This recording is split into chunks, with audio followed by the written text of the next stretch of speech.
Hello বন্ধুরা, good evening. তোমরা সবাই কেমন আছো? আশা করি প্রত্যেকেই খুব ভালো আছো, সুস্থ আছো। আমরাও কিন্তু বেশ ভালোই আছি। ফিরে আসলাম বেশ কিছুদিন পরে, বেশ বলতে অনেক অনেক দিন পরে। আর তোমরা সবাই আশা করি নিতুকে চেনো। খুব প্রয়োজন বা খুব প্রবলেম না থাকলে নিতু এতদিন কখনোই ভিডিও দেওয়া গ্যাপ করে না। আসলে ছিল বিশেষ কোনো প্রবলেম, তাই এতদিন পরে আবার ফিরে আসলাম। আর তার থেকে বড় ব্যাপার, মাঝখানে জীবনে অনেক কিছু ঘটেও গেছে, তোমাদের সেটা পরে বলবো। এত সুন্দর একটা ভিডিও শুরু করছি তো এখনই কোনো কিছু বলে মনটা খারাপ করতে চাই না, বা তোমাদেরও কোনো খারাপ সংবাদ দিতে চাই না। তো যাই হোক, যারা লাস্ট ভিডিও দেখেছো তারা তো অবশ্যই জানো আমি হাসি বোনুর বিয়ে থেকে চলে এসেছিলাম বাড়িতে। আর বলেছিলাম পরের দিন আমরা সোদপুর থেকে যাব বোনের কনেযাত্রীতে মাঝদিয়ায়। তার জন্যে সন্ধ্যে সন্ধ্যে বেরিয়ে পড়েছিলাম বাড়ি থেকে। আর হ্যাঁ, মাঝখানে ট্রেনের পথটা আর শেয়ার করা হয়নি। ট্রেনে বেশ ভালোই ভিড় ছিল। তো যদিও আমরা সন্ধ্যে সন্ধ্যে বেরিয়েছিলাম, তো পৌঁছতে পৌঁছতে মোটামুটি ভালো লেট হয়ে গেছিলো, কারণ বুঝতেই সোদপুর থেকে মাঝদিয়া বেশ অনেকটাই দূর।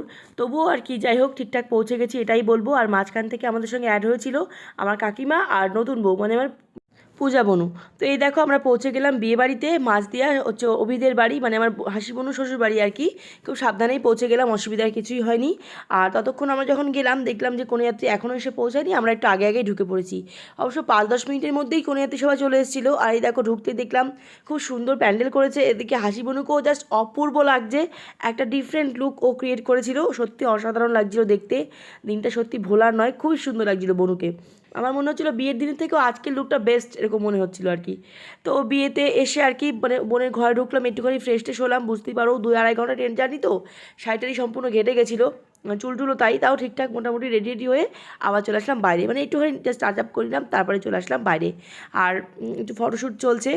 আমরা আবার আজকেই ফিরবো সেরকমই প্ল্যান ছিল। তো যাই হোক, সেটা ফেরাটা কখন হয়েছে তোমাদের সেটা পরেই বলছি। তো ফাঁকা ছিল বলে একটুখানি ফটোশ্যুট করে নিচ্ছি সেই ফাঁকে।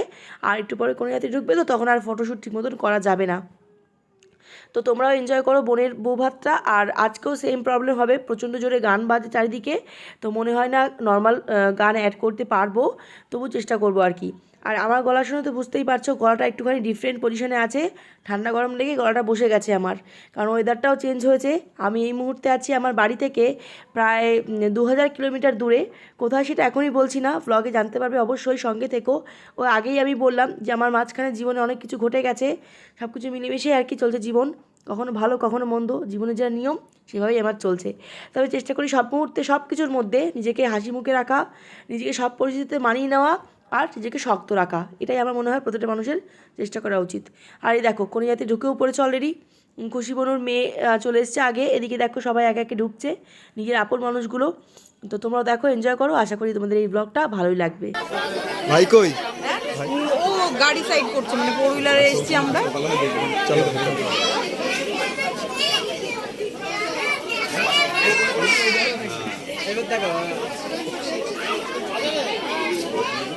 লাইটটা নষ্ট করতে।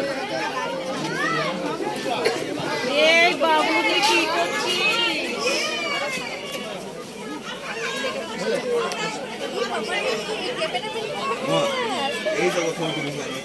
কলকাতা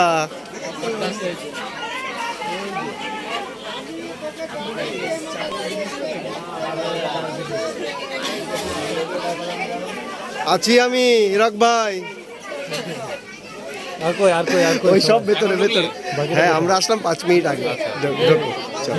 বর্দা কই, অনুদা কই?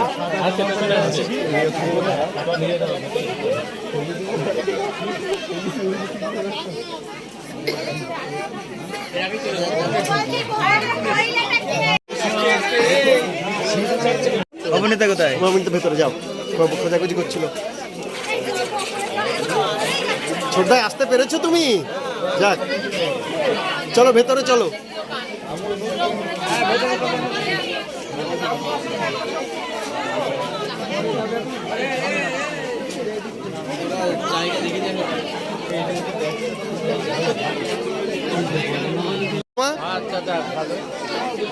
যাও ভেতরে যাও।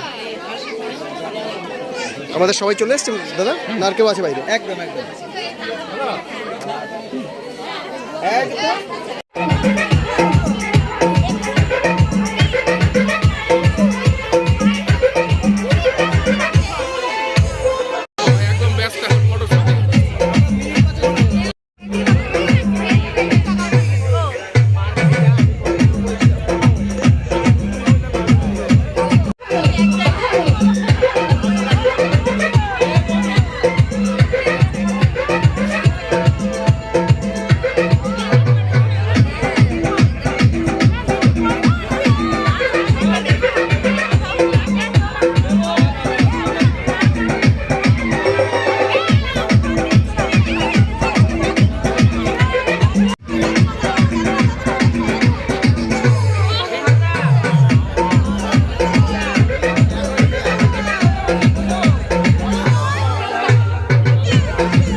যথারীতি বেশ কিছুক্ষণ ফটোশ্যুট করার পরে আমরা চলে আসলাম একটুখানি খাবার দাবার খেতে।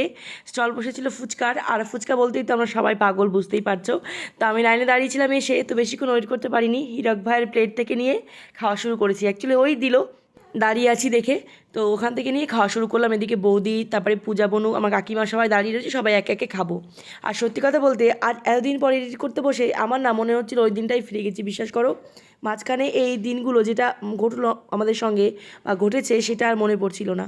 তোমাদের আমি এখন বলতেই পারি যে কী হয়েছে, কেন আমি শুরুতেই বলছি যে অনেক কিছু জীবনে ঘটে গেছে। এর মাঝে আমার খুব প্রিয় একটা মানুষকে আমি হারিয়ে ফেলেছি বলতে পারো। তবে কাকে হারিয়েছি কী বৃত্তান্ত আমি এখনই তোমাদের কিছু বলতে পারছি না, পরে নিশ্চয়ই বলবো অন্য কোনো ব্লগে। এখন শুধু শুধু বলে মনটা খারাপ করতে চাই না। তবে কথায় আছে না, যে দিনটা যায় মানুষের জীবনে সেটাই ভালো যায়, আসলেই তাই। ভালো দিনগুলো তাড়াতাড়ি চলে যায়, আর জানো তো খারাপ সময়গুলো যেন কাটতেই যায় না। তো কী আর করা যাবে বলো, এটাই তো প্রকৃতির নিয়ম, জীবনের নিয়ম, কখনো ভালো কখনো মন্দ মিলেমিশেই কিন্তু জীবনটা আমাদের চলতে হয়। তো আবার চলে আসলাম বোনের কাছে, এখানে আরেকটু ফটোশ্যুট চলছে, তো তোমরা দেখতে থাকো ব্লগটা।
তো সবাই মিলে অনেকক্ষণ নাচানাচি করার পর এখন আমরা বসে পড়লাম ডিনার করতে। আবার তো সবাই ফিরবে বাড়িতে, বুঝতেই পারছো, তাই খুব দেরি করার কোনো প্রয়োজন নেই। তো অনেকটাই দেরিই হয়ে গেছিলো তাও। তো যাই হোক, এদিকে দেখো আমার বড়দা, সে আনন্দে এখন নেচে যাচ্ছে। বোনের বৌভাত বলে কথা, তার আনন্দ সব থেকে বেশি, তাই না বলো? দায়িত্ব করে সবাইকে নিয়ে এসছে, আবার সবাইকে নিয়ে ফিরবে বাড়িতে। আর এদিকে বসেছি আমরা, আর ওদিকে বসেছে ভাই আর মহু, মানে মলয় আর মহুয়া, আর ওদিকে বসছে আরও ভাই বোনেরা, আমাদের অনু, দীপন সব একসঙ্গে বসছে, নেহা টেহা সবাই একসঙ্গে বসেছে। এদিকে দেখো, তো চলো ডিনারটা খেয়ে নিই, তারপর আবার বাড়ি ফিরতে হবে, আমাদের সেই টেনশন রয়েছে। তবে কী বলতো, এত দেরি হয়ে গেছিলো তো আমার লাস্ট ট্রেন আমরা কিছুতেই পাইনি। এর জন্যে আমরা ভোরবেলায় ফার্স্ট ট্রেন ধরে ফিরেছিলাম। আর আমরা ছিলাম বোনের পাশের বাড়ি এক প্রতিবেশী আছে দিদি, একটু আগে যার সঙ্গে ছবি তুললাম না, উনি আমার ভিডিও দেখে, ওই দিদিটার বাড়িতে। খুব ভালো দিদিটা, আমাদের সুন্দর বেশ একটা ঘর দিয়েছিল, আমরা ছিলাম কিছুক্ষণ। ড্রেস চেঞ্জ করে বাড়ি থেকে একটা ড্রেস নিয়েই গেছিলাম, জানতাম লেট হতে পারে, নাও ফিরতে পারি, ভোরবেলায় ফিরতে পারি, এর জন্য ড্রেস চেঞ্জ করে আমরা কিন্তু ভোরবেলা সেই দিদি বাড়ি থেকেই ফিরেছিলাম। আর এদিকে দেখো কন্যাযাত্রী আমাদের আরও সবাই রয়েছে, সবার সঙ্গে আর কি মোটামুটি ভিডিওতে আবার করে দেখা হয়ে যাচ্ছে বলতে পারো। সবাই খুব আনন্দ করেছি আমরা সেই দিনটা। এদিকে আমাদের দেখো অদু, সে মোবাইল দেখছে, আসলে মনে হয় এখনকার বাচ্চাদের সবারই তাই, খেতে বসেই মোবাইল প্রয়োজন হয়। এদিকে ছোটদা, ছোটো বৌদি সবাই মিলে একসঙ্গে বসেছে। আর এদিকে দেখো খাওয়া দাওয়া করার পর এখন চলে আসলাম একদম বোনদের ঘরে। এখন বলতে পারো বিয়েবাড়ি প্রায় শেষ পর্যায়ে, একটু পরে কন্যাযাত্রী সবাই চলে যাবে বাড়িতে। তার আগে আরেকটু ফটোশ্যুট করে নেওয়া হচ্ছে বোনের নতুন খাটে আর কি, ওদের নতুন জীবন শুরু হচ্ছে সেই পারপাস, ভালো করে ফটোশ্যুট করে নেওয়া হচ্ছে। তারপরে একটু পরে কন্যাযাত্রী সবাই চলে যাবে। আর ফটোশ্যুট করার সময় যেটা আমার সব থেকে ভালো লাগলো, ওই দুজনকে একসঙ্গে কী সুন্দর মানিয়েছে দেখো, ড্রেসের কালার কম্বিনেশন এত পারফেক্ট হয়েছে, খুব সুন্দর মানিয়েছে আসলেই। আর শুধু ড্রেসের কালারই নয়, দুজন মানুষকেই আমি মনে করি সব থেকে ভালো মানিয়েছে একে অপরের সাথে, যেন সারা জীবন এমন থাকতে পারে, সারা জীবন সুখে থাকতে পারে। তোমরা একটু সেই আশীর্বাদই করো আমার বোনকে।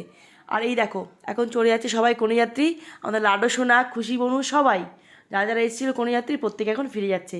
আর এই মুহূর্তটায় হাসি মনুর কি মনটা খারাপ লাগছিলো, কান্না কান্না পাচ্ছিলো, মানে কান্না করে দিচ্ছিলো আর কি। আমি তো ছিলাম, তাই আমি সামলেছি মোটামুটিভাবে। আর দেখো মহুয়া টুহুয়া সবার সঙ্গে টাটা করে দিচ্ছি, আবার কবে দেখা হবে সেরকম আর কি ভাবে একটা, মন তো খারাপ লাগেই তাই না বলো। হাসির মন খারাপ করছিলো, আমাদের সবারই কম বেশি মনটা খারাপ করছিল। আর আমরা তো রয়ে গেলাম, আমরা ফিরবো ভোরবেলাতে, আগেই বললাম আমরা তো লাস্ট ট্রেন আর পাবো না এখান থেকে, তাই রয়ে যাব, তারপরে আমরা ভোরবেলাতে ফিরবো। কারণ এত লেট হয়ে গেছিলো, এই মুহূর্তে ফার্স্ট ট্রেন লাস্ট ট্রেন কোনো প্রশ্নই আসে না, আগেই চলে গেছে। তো আমরা এখনই পাশে একটা বাড়িতে ওয়েট করব, তারপর এখান থেকে ফার্স্ট ট্রেন ধরে বাড়িতে চলে আসবো, একদম ফাঁকায় ফাঁকায়। তো চলো আবার বোনকে নিয়ে ফিরি, ওরা এখনও খাবার দাবার খায়নি, ওরা খেতেও বসবে। আর এখানে দেখো হাসি বোন কান্না পাচ্ছিলো বলে কান্না করে দিচ্ছিলো, তো ওকে বুঝিয়ে টুঝিয়ে নিয়ে আসলাম, একটু পরে ওরা খেতে বসবে, তারপরে যাক মোটামুটি বিয়েবাড়ি সমাপ্ত হবে। সবাই চলে গেল, মা বাড়ি থেকে যা যারা এসেছিলো, আমরাও চলে যাব ভোরবেলায়, আমাদের তো এখন আর ট্রেন পাওয়া যাবে না, এখন যেতেই যাবে, বোনের সঙ্গে রয়ে গেছে। আর জানি আজকে এত ব্যাপারটার মধ্যে একটু ভালো করে কথা বলতে পারি, খুব লাউডলি মিউজিক বাজছে, তার জন্য তোমরা শুধু বলো যে আমার বন্ধু আমার লাগছে দেখি, সবাই এক কথা বলতে চোখ ফেরাতে পারছি না, এত সুন্দর লাগছে শাড়ি কালার থেকে, ওকে পুরো লুকিংটা পারফেক্ট একদম। যাই হোক একটা কথা শুধু বলবো, সবাই আশীর্বাদ করো আমার বোনকে যেন সারা জীবন খুব সুখে থাকে, খুব আনন্দ থাকে, এটাই কামনা করি।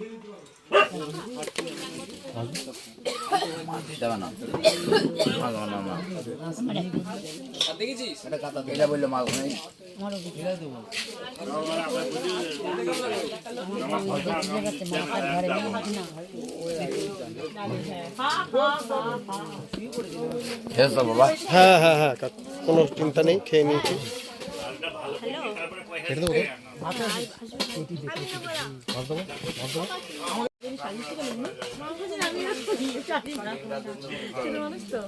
ভালো লাগে না মিষ্টি, এখন সাজি ভালো করে বধু এসছে না এখন, না মানে এরপর থেকে আর কি। ওরে বাবালি, আমাদের তো টিফিন দিল না, আমিও তো কন্যাযাত্রীটা টিফিন ওরকম নখ, ওরকম হেয়ার স্টাইলটা, শাড়িটাও ওরকম কিছুটা। এখনকার বউগুলো সব ডিফারেন্ট ডিফারেন্ট লুকই করে, আর স্টাইল লুক করে, এটা ওটা, খুব খুব সুন্দর লাগছে। বিয়ের দিন ছবি তুলতেই তো সমস্ত বিয়েবাড়ি সুন্দর করে কাটিয়ে আনন্দ করে মজা করে এই দেখো এখন আমরা ফিরছি। এখন বাজে ঠিক রাত 3টের একটু আগে আর কি, 2:30 মতো বাজে। তখন বাড়ি থেকে বেরিয়ে পড়েছিলাম ফার্স্ট ট্রেন ধরবো বলে মাঝদিয়া থেকে। আর কুয়াশাচ্ছন্ন একদম রাস্তাটা, তাই ভাবলাম তোমাদের সঙ্গে একটু শেয়ার করা যাক। তো এই মুহূর্তে আর নিজেদের সঙ্গে কিছু কথাবার্তা শেয়ার করতে পারিনি, বুঝতেই পারছো একজনের কী মুখ, মানে চোখ মুখের অবস্থা হয়ে গেছে, সারা রাত জায়গা, সেই গ্লানি তো একটা থাকেই তাই না।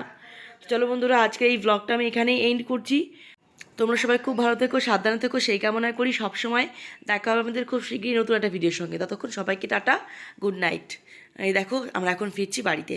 চলো বাড়িতে গিয়ে তো ভিডিও এন্ড করতে পারিনি, তাই এখান থেকে এন্ড করে দিলাম। তোমরা সবাই খুব ভালো থেকো, দেখা হচ্ছে খুব শীঘ্রই।